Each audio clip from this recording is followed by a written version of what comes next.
Poďte sa spolu s Nike pozrieť na zápas Nike ligy medzi DAC Dunajská Streda proti KFC Komárno. Začali sme Cigánskou, pozreli sme si futbal v meste, ktorý je určený pre malé deti.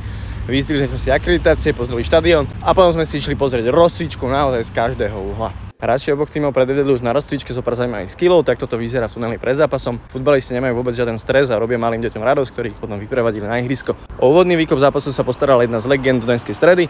No a potom sme si už z pohľadu našich miest užívali krásnu atmosféru, ktorú vytvorili fanúšikovia na tribúnach.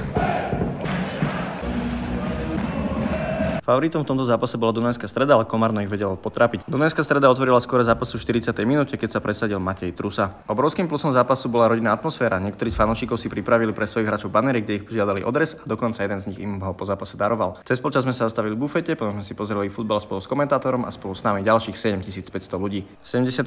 minúte spečatil víťazstvo Dunajskej Stredy Milan Vitalis a Dunajská Streda tak zvíťazila prvýkrát v tomto ročníku Nike ligy. KFC Komárno stále na víťazstvo čaká, takto vyzerala oslava Dunajskej Stredy a jeden z hráčov, ktorý daroval svoj dres, bol Laco Almáši. A do komentáru nám napíš, na aký zápas by sme sa mali ísť pozrieť na budúce.